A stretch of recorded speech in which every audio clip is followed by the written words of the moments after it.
ಶ್ರೀ ಗುರುಭ್ಯೋ ನಮಃ. ಫ್ರೆಂಡ್ಸ್, ಎಲ್ಲರಿಗೂ ನಮಸ್ಕಾರ.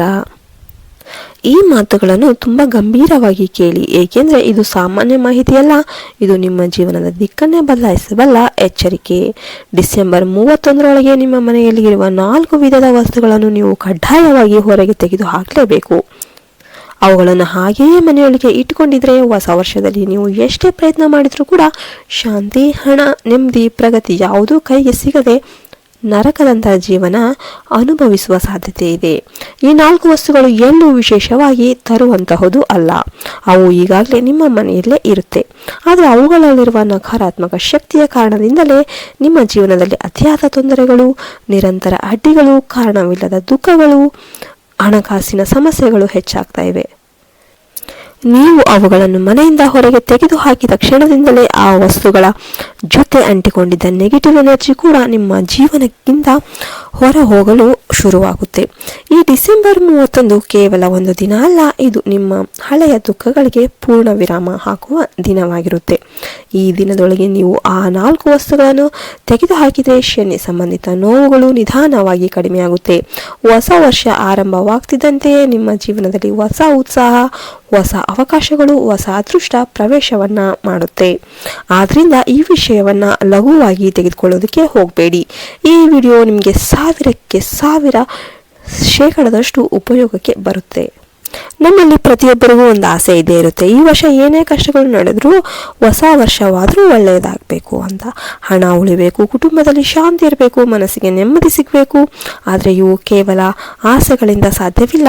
ನಾವು ಮಾಡಬೇಕಾದ ಬದಲಾವಣೆಗಳು ನಮ್ಮ ಕೈಯಲ್ಲೇ ಇರುತ್ತೆ.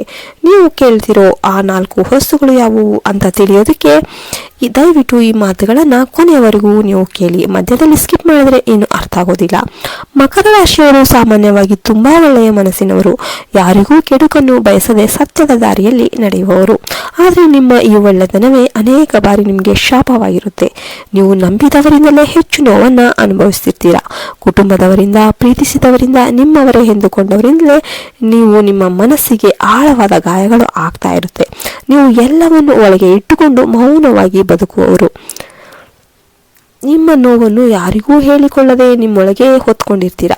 ಈ ವರ್ಷ ನಿಮ್ಮ ಜೀವನದಲ್ಲಿ ಅಪಘಾತಗಳು, ಅಡ್ಡಿಗಳು, ಹಣಕಾಸಿನ ತೊಂದರೆಗಳು, ಮನಸ್ಸಿನ ಗೊಂದಲಗಳು ಹೆಚ್ಚಾಗಿರುವುದು ನಿಮಗೂ ಗೊತ್ತೇ ಇದೆ.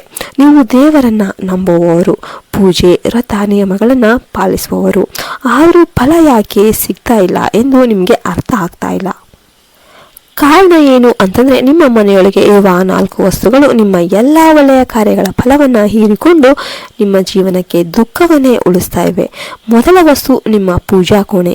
ನೀವು ಪೂಜೆ ಮಾಡ್ತಿದ್ದೀರಾ, ಆದರೆ ಪೂಜಾ ಕೋಣೆ ನಿಜವಾಗಿಯೂ ಶುದ್ಧವಾಗಿದೆಯೇ ಎಂದು ನೀವು ಯೋಚಿಸಿದ್ದೀರಾ? ಅನಾವಶ್ಯಕ ವಸ್ತುಗಳು, ಹಳೆಯದಾದ ಹರಿದ ದೇವರ ಚಿತ್ರಗಳು, ಒಂದೇ ದೇವರ 2-3 ಫೋಟೋಗಳು, ಇವೆಲ್ಲವೂ ಕೂಡ ದೊಡ್ಡ ದೋಷ. ಒಂದು ದೇವರಿಗೆ ಒಂದೇ ಚಿತ್ರ ಇರಬೇಕು. ಹೆಚ್ಚುವರಿ ಚಿತ್ರಗಳನ್ನು ದೇವಾಲಯ ಅಥವಾ ಮರದ ಬಳಿ ಗೌರವದಿಂದ ಇಡಬೇಕು. ಇನ್ನು ಒಡೆದ ಗಾಜು, ಚೂರಾದ ಫ್ರೇಮ್ ಇರುವ ಒಂದು ದೇವರ ಒಂದು ಫೋಟೋಗಳನ್ನು ಮನೆಯೊಳಗೆ ಇಡೋದು ತುಂಬಾ ಅಪಶಕುನ. ಇವುಗಳನ್ನು ಕೂಡ ತಕ್ಷಣ ತೆಗೆದುಹಾಕಬೇಕು. ಪೂಜಾ ಸಾಮಗ್ರಿಗಳನ್ನು ಸ್ವಚ್ಛವಾಗಿಡದೆ ಪೂಜೆ ಮಾಡಿದರೆ ಆ ಪೂಜೆಗೆ ಫಲ ಅನ್ನೋದು ಸಿಗೋದಿಲ್ಲ. 2ನೇ ವಸ್ತು ಬಗ್ಗೆ ಹೇಳೋದಾದ್ರೆ, ಮನೆಯೊಳಗೆ ತುಂಬಿಕೊಂಡಿರುವ ಕೆಲಸಕ್ಕೆ ಬಾರದ ವಸ್ತುಗಳು, ಹಳೆ ಬಟ್ಟೆ, ಹಳೆ ಚಪ್ಪಲಿ, ತುಕ್ಕು ಹಿಡಿದ ಸಾಮಾನುಗಳು, ಕೆಲಸ ಮಾಡದ ಫ್ಯಾನ್ಗಳು, ಪೆಟ್ಟಿಗೆಯಲ್ಲಿ ತುಂಬಿಟ್ಟ ಕಸ, ಇವುಗಳೆಲ್ಲ ನೆಗೆಟಿವಿಟಿಯನ್ನು ಹೆಚ್ಚಿಸ್ತಾ ಇವೆ. ಮನೆಯಲ್ಲಿ ಇಂತಹ ವಸ್ತುಗಳು ಹೆಚ್ಚಾದಷ್ಟು ಹಣ ನಿಲ್ಲೋದಿಲ್ಲ, ಮನಸ್ಸಿಗೆ ಶಾಂತಿ ಇರೋದು. ಡಿಸೆಂಬರ್ 31 ಒಳಗೆ ಇವೆಲ್ಲವನ್ನ ಹೊರಗೆ ಹಾಕಿ ಹೊಸ ವರ್ಷಕ್ಕೆ ಕಸವನ್ನು ತೆಗೆದುಕೊಂಡು ಹೋಗಬೇಡಿ. ಮತ್ತೆ 3ನೇ ವಸ್ತು ಎಲ್ಲಾದರೆ, ಅಗಲಿದ ಹಿರಿಯರ ಫೋಟೋಗಳು ಮತ್ತು ಅವರ ಬಳಕೆಯ ವಸ್ತುಗಳು.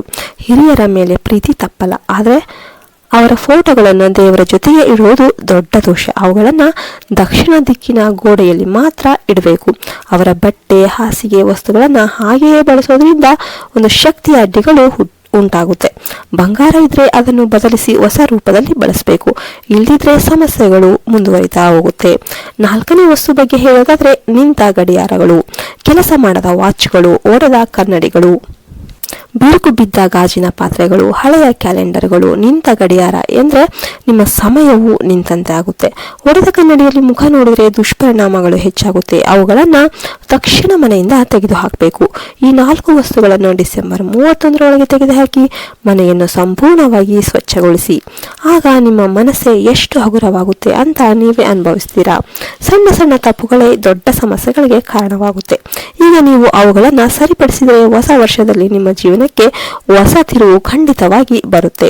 ಮಕರ ರಾಶಿಯವರೇ, ಈ ಮಾತುಗಳನ್ನು ನಂಬಿ ಒಂದು ಲೈಕ್ ನೀಡಿ, ನಿಮ್ಮಂತಹ ಮತ್ತೊಬ್ಬರಿಗೆ ಇದು ಶೇರ್ ಮಾಡಿ. ಮೊದಲ ಟೈಮ್ ನಮ್ಮ ಚಾನಲ್ ನೋಡ್ತಿದ್ರೆ ಸಬ್ಸ್ಕ್ರೈಬ್ ಮಾಡಿ, ಪಕ್ಕದಲ್ಲಿರುವ ಬೆಲ್ ಐಕನ್ನ ಪ್ರೆಸ್ ಮಾಡಿ. ಮತ್ತೆ ಇಂತಹ ವಿಡಿಯೋದೊಂದಿಗೆ ಭೇಟಿಯಾಗೋಣ ಅಂತ ಹೇಳ್ತಾ ನಾನು ಈ ವಿಡಿಯೋವನ್ನು ಮುಗಿಸ್ತಾ ಇದ್ದೇನೆ. ಜೈ ಹಿಂದ್, ಜೈ ಭಾರತ್ ಮಾತೆ, ಹರಿ ಓಂ ತತ್ಸತ್, ಸರ್ವೇ ಜನೋ ಸುಖಿನೋ ಭವಂತು.